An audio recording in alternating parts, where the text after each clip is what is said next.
Barbara Cooper is never far from nature. It's in her backyard, in the lush garden she's created. This is really kind of my city sanctuary back here. It's in her office, where she works surrounded by animal skulls and spines.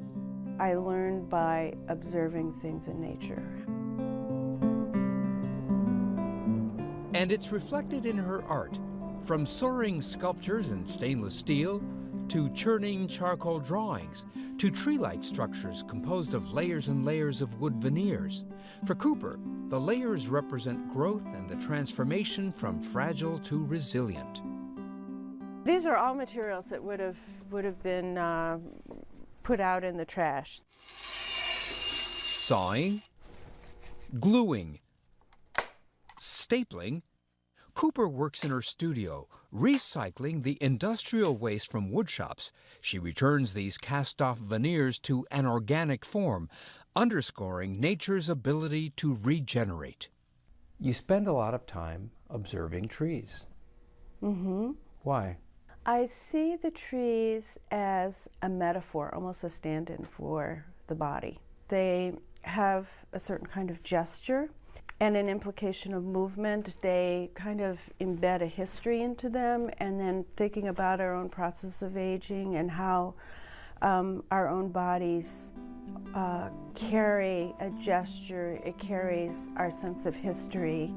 So I started seeing a lot of kind of correlations. You talk about the gesture that you see in trees. I see it in your work as well. Some of your work, they almost look like dancers to me. Intentional? Yes, yes. I want that implication of movement, that we're almost seeing kind of a stop action.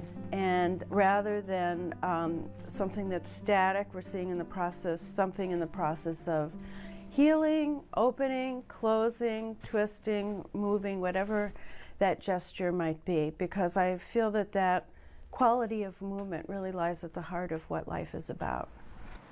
At a library branch on Chicago's South Side, this sense of motion can be seen in one of Cooper's public artworks. When you walk in, the piece starts as a single kind of element, and then it gains in complexity and moves up into this very high atrium. She was inspired by the library's motto, read, learn, discover, and wanted to show a rippling effect.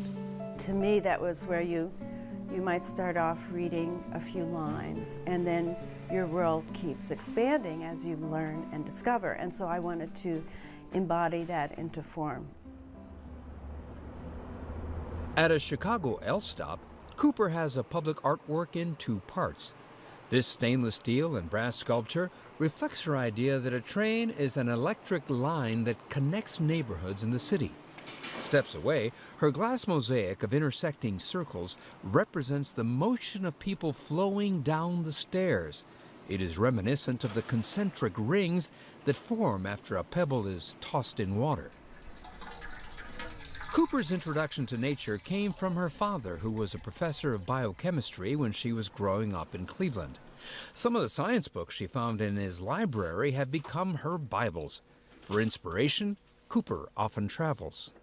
You've spent time in Iceland. You've had a couple of fellowships there. How has Iceland impacted your work? Iceland is a country that really reveals the process of how it was formed, and that's something that I want to mirror in my work. And sometimes inspiration is right out her back door. Now, you say that your art has as its genesis nature. Where did that come from? Well, you know, before I moved to Chicago, I spent 7 years in Montana.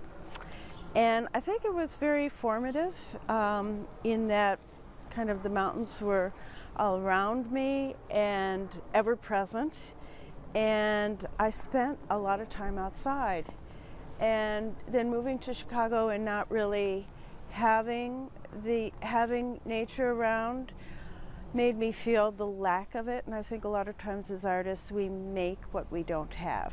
But you do have some pretty impressive examples of nature that we're standing under. Tell me about these trees. Well, these are 4 Siberian elms that were here when I moved in here, and these were the ones that the arborists looked at, and we decided I was about the same age as the trees. What was your reaction when you found out that you and the trees were roughly the same age? I loved it.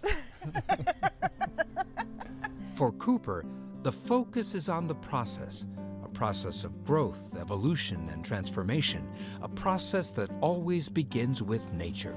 There's something so incredibly profound about nature. It's something that we would never be able to invent. We can only kind of be in awe of it.